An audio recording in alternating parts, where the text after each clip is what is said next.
Hello there, it's Mav. We're gonna have a conversation today about what you do when you meditate and you experience physical pain or emotional pain. This can either look like after you sit for meditation, physical pain starts arising, so you start noticing the pain, or emotional pain starts arising, or you might be dealing with chronic pain or chronic emotional pain. Either way, the topics that I'm going to go over today are going to help you quite a lot, really hopefully make meditation feel more accessible to you if you find yourself in this position, and kind of give you something to do if you do find yourself in the situation, right?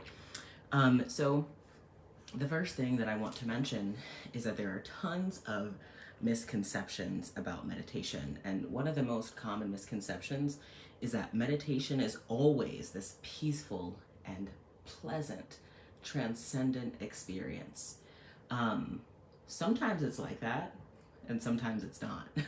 So I really think that it's important for you to have realistic expectations when you're jumping into meditation at all. I don't want anybody to believe something that's not accurate about meditation, and so making sure that you have like really reasonable expectations when you start getting into it, I think will help quite a bit. So don't expect for meditation, for your practice to always feel super light and bubbly and fuzzy. Don't expect for every single time that you get up for meditation that you feel like awesome and refreshed and super connected to the universe, because that doesn't always happen every time. Each experience is different, and we're just experimenting, we're playing around, and we are practicing meditation. So that one perspective shift can start to help quite a bit. What meditation really is, it's an act and it's a practice of looking at the present moment and trying to observe it with equanimity. Equanimity is basically a fancy word for calmness of mind. Another way to think about this is observing those different things with non-judgment. So we're not evaluating any sensation, good sensations, bad sensations. They're all just sensations. We're trying to kind of really become even about everything that's happening in our lives. This is something that develops over time. Equanimity, non-judgment develops over time as we practice. If you think about it like a skill, it'll help, I think, make this make sense a lot more. So when I say that it's like a skill, it's like you are going to learn something new. So I like to say that it's kind of like learning to play the drums. I don't play the drums, right? But I think that this example is helpful for folks. So imagine you're watching TV and this band comes up and you see this one drummer and they start really getting it, right? They're drumming and it's super exciting to watch this person. You start to see them, doing those tricks with the drumsticks where they start flipping it around in their hand, and you just think that it's so awesome. I personally think that drumming is so cool. I just don't know how to do it, but the example still is the same. So imagine I get really excited and I want to learn how to drum. So I go out there, I purchase a drum, I get the drumsticks, I get everything that I need to succeed. And I sit down my first day trying to learn this new skill, and I say to myself, by the end of today, I'm going to be the best drummer in the world. I'm going to be just like that player. So I try my best, and I'm doing what I'm doing. Do you think that I'm actually going to be as good as that person after one day? No, obviously not. There are so many small details that go into understanding how to play the drums. Before I even learn to play anything, I have to learn how to hold the freaking drumsticks, right? I know that, in drumming, like one of them is held like this and the other one is held like overhand or something like that. And you gotta learn how to do those things. I brought props, so these are my drumsticks. So you have to learn how to use the drumsticks before you even go learning how to keep rhythm.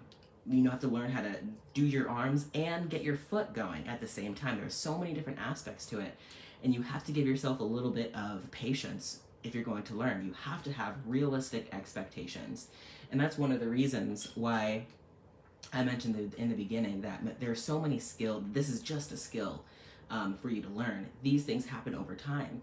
Have realistic expectations for what meditation is supposed to look like for you. Yeah. So while we're getting into this, and we have the right perspective, we understand that this is a skill, right? And then we go to sit down for meditation, but we're observing the present moment, and the present moment sucks. The present moment might be filled with physical pain, emotional pain, and these things are really tricky to manage. We don't know what exactly to do with those things when they arise. So that's pretty much why we're having this conversation today. The bottom line, when you experience any type of pain in meditation, your responsibility is to observe that thing with compassion. Now, this is tricky because we are taught to be really afraid of our own bodies, right? We're afraid of physical pain. We get scared. We wake up, and especially if you have chronic pain, you wake up like waiting for the pain to come. You wake up feeling anxious about the pain that you're going to experience that day. And the same is true for emotional pain that we might experience. So being compassionate towards those things is really counterintuitive. So I'm asking you to do something that's pretty challenging. But what I want to do today is break these things down so that this makes a little bit more sense to you, that this is a little bit more practical for you. Even today, you can try these techniques out. So first, we're going to talk a little bit about the physical pain. Physical pain can get really frustrating for a lot of folks. My first tip is to make sure that you get yourself as comfortable as possible. In meditation, there are a lot of people who really talk about the emphasis of sitting really kind of cross-legged, sitting with your spine straight up in a very kind of proper posture. There are tons of benefits to that, but if that's not accessible for you in this moment, then don't do it. Sit in a position that feels good. So if that means maybe sitting on your bed, putting some pillows behind you, that's a great way to sit for meditation. If you want to recline on a reclining chair, that's great. If you want to just kind of make a nest on the ground with blankets and pillows and things like that, that's a fantastic way to kind of get yourself feeling a little bit more comfortable. It is challenging when you're sitting for meditation and you have like a pain in your back or your shoulder, which can be very, very common, especially if you're sitting up like on a meditation cushion or something like that. So be patient with yourself, get as comfortable as possible. Try to increase the likelihood that you can relax. Sometimes that can be difficult, but try as best as you can to get comfortable. So my two techniques that I'm going to talk about with how to deal with physical pain during meditation. The first one is focusing on something outside of your body. So we're not focusing on our thoughts, we're not observing the body, we're thinking about something outside of ourselves. So a couple of different examples is if you can put on some music. You can listen to the music and kind of just let yourself get lost in the music. You can chant a mantra. You can look at something like a candle, or think about something really specific and focus on that one thought. What this does is it kind of takes your attention away from your body and puts it a little bit outside of yourself, which might make it easier for you to manage that pain for a short period of time. This is not really effective in like dealing with the root cause of our pain and distress, but it's helpful if you're feeling really overwhelmed and you can't really deal with paying attention to the pain in the moment. So that's always accessible. If things just get too much for you and you still want to meditate, try meditating on something outside of your body. If you want to get a little bit deeper and start to really kind of take a look at, even starting to take a look at the things that might be underlying the pain, the reasons why you're having pain, the best way to do that is to just focus on the pain and use that pain as an object of meditation. Once again, this is difficult and uncomfortable, but it's important. So I'm going to break down some steps for you so that if this is a struggle for you, you can give this a try today. So what you want to do first thing when the pain arises, just observe it. Notice what it feels like to you. Sense if it has a color to it. Does that pain have a texture to it? Just familiarize yourself a little bit more deeply with that pain. For example, if you have pain in your shoulder, try to get really specific about where you feel the pain. Maybe you feel pain in your shoulder, but it's not this part, it's only this part. You want to get very, very specific about where you're feeling this pain as well. This can be uncomfortable, but that's kind of the point. So just lean into it as much as possible, even if it's just for this exercise. So after you observe it for a little bit, this kind of goes along with the first one, but just allow it to exist. Just understand that this is the present moment that you were dealing with.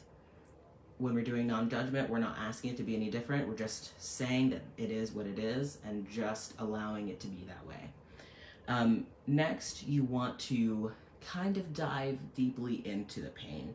And one way that this can work very well is to try to see if you can get the pain to move or grow. Like I said, this is something that makes more sense when you practice it. So just focusing on the pain, see if you can sense the pain shifting, growing, or shrinking, or moving around in different areas. Maybe after a while, it no longer is here in your shoulder, it's moved to here, right? That's all I'm saying. You just want to notice, pay attention to this pain a little bit more. And as you're noticing it, as you're kind of sitting with it, you can also do a couple of exercises where you're trying to kind of release some of that tension, release some of that energy that's causing the pain. A super simple practice is doing some visualizations. So one thing I did, I had you think about that pain, get a color of it, right? So imagine that you think of that pain as orange or brown or something like that. You can imagine that orange mass or whatever just like shrinking. You can also imagine breathing in like a different color, like a color that represents healing to you. So blue or white or green or something like that. So breathe in that color and imagine, I know this might sound kind of weird, but you're just imagining that color kind of covering up that area of pain. What you're doing is just sending some healing energy to that area. And then see if there's any tension on that out breath that you can release, right? Just see if you can release any of that tension. And see, like I said, see what happens in that exercise. I don't want you to approach this with a sense of like, okay, I'm in pain, I need to go meditate so that I can make this pain go away. We want to try to have like no expectations for the practice. Your only expectation is to observe and be present with yourself, right? That's the only thing that we're expected to do. The pain might change, the pain might not change, the pain might move for a little bit and it might not. Just allow the experience to happen as it happens. Be compassionate and kind to yourself as this is happening. So that was my tips for physical pain.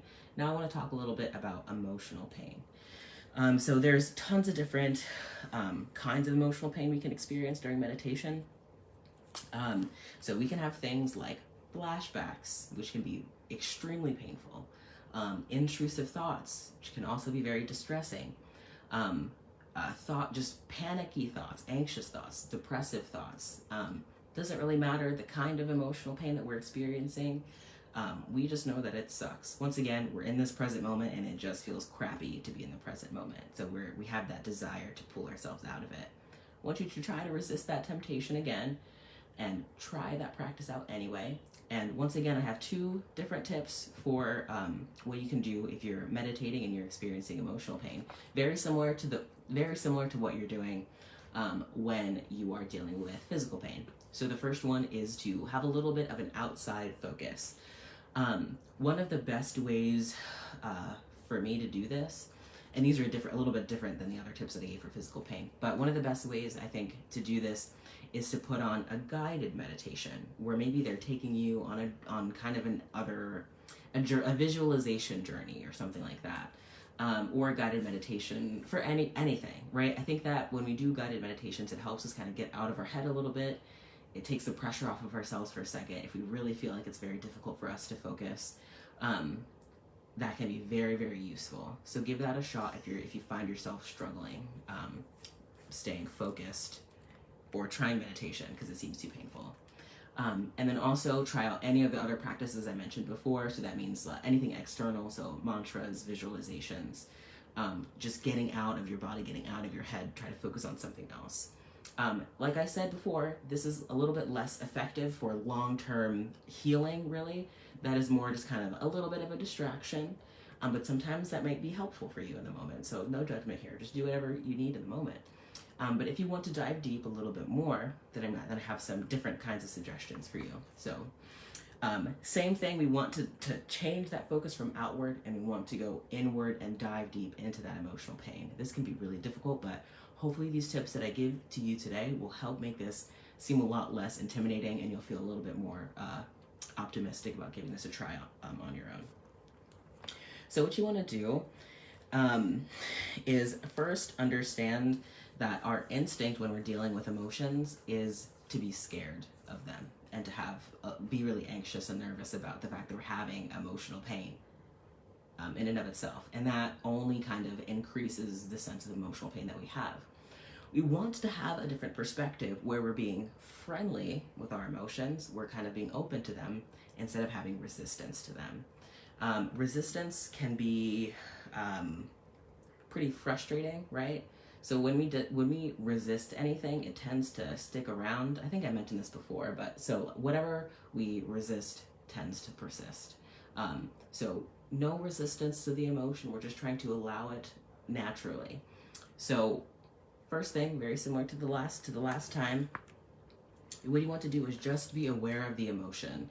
You want to feel where that emotion exists in your body. So for example, you're maybe feeling a little bit sad, okay? And then you sit for meditation. Observe where that sadness is. Perhaps it's in the throat, or somewhere in the chest, in the gut, very common areas to experience emotion, although sometimes it can even manifest as discomfort or pain in the back or shoulders. Every person is different. It doesn't matter where it comes. Just notice where you're feeling the energy and just focus on that area. The next thing that you want to do is, and this goes with being friendly with that emotion, is you want to let it know that it's okay for it to be there. I find that personifying emotions is very, very useful, especially for me. So let that sadness know that it's okay for it to exist. My other point, as you're observing sadness, you can also do the same thing where you're sensing to see if it has a color, a shape, or texture. Maybe it looks like a person or something like that. When we can visualize it a little bit, or we can conceptualize what we think it could look like, sometimes that helps us develop a relationship with our emotions a little bit more. Sometimes it feels weird to have emotions, to have a connection to ourselves. So sometimes externalizing it can make it feel a little bit more accessible. So yeah, that's what we want to do. We want to let it know that it's okay for it to exist. And then after you've done that, we've looked at it, we've felt it, we have told it that it's okay for it to exist. Then you want to breathe into that emotion, right? Just take some slow and deep breaths. Breathing is really great. It helps you stay grounded in the present moment. So if you're starting to feel really anxious and overwhelmed, the emotions are rising up within you, just take a second and get back into the breath. And then see what starts to come up as you're breathing into this emotion. You want to really see if you can expand that feeling, very similar to how we were doing with physical pain, but we want to see if we can expand that emotion as much as possible so that we feel like we're completely inside of that emotion. As we're expanding the energy of this emotion, we're giving it permission to start to really move around. So as we breathe into it, we expand it. You want to observe how it shifts in your body. Emotions, at least for me, have been different than physical pain. Emotions will move. They will change. Every single time I do this, my emotions change. With pain, sometimes it lasts for a shorter period of time, and then it might come back after I'm done with meditation. With other folks I've talked to, they've had similar experiences as well. But also a side note, there's tons of ways that we can work on healing our chronic physical pain, but I'm just not talking about that in this video. But emotions love to move. They want to move. Emotions are just energy in motion. That's the emotion, right? they want to circulate, they want to do something else. So you want to allow that to happen as much as possible. So you might notice your sadness starts to shift into more intense sadness. It starts to shift into anxiety, concern, panic, worry. And then after it moves around a little bit, you might start to notice it move towards maybe like sadness or apathy. And if you observe this emotion for a long enough time, it'll completely resolve itself. And you'll notice yourself feeling tons better, a lot lighter, and more able to kind of move forward in life. The thing about that is that sometimes it takes quite a bit of time to sit there with the emotion, and we get bored and we want to leave. So that's my other tip, is to just be patient with yourself, be patient with your emotions. If you're like, Mav, I tried this out, nothing happened, my next question would be like, did you give it enough time? Did you really sit there and allow for this to happen? When we have expectations for how we think meditation is going to go, it causes us to sometimes rush and push things around and say like, well, I tried the practice and it didn't work for me, and so I'm broken and everything sucks. It's okay. Just take a second, be kind to yourself, and try it again. Sometimes you have to try things a couple of different times to get different results. So be super patient with yourself. That's pretty much all I have to talk about in terms of what to do with emotions, emotional pain, what to do with physical pain when we're meditating. So please give these tools a try. They have been very beneficial for me, and I hope that they are beneficial for you as well. This week in our Facebook group, we are talking all about meditation and mindfulness. So I would love to have you come over and join us and have some conversations. I just released an exercise for everyone to try today. So if you want to come over and give that a try, go ahead and join the group. I'll put that information in the description below. Thank you so much for being here, for being present with me, for being present with yourself today. I wish you all the best. Peace and love. I will see you tomorrow.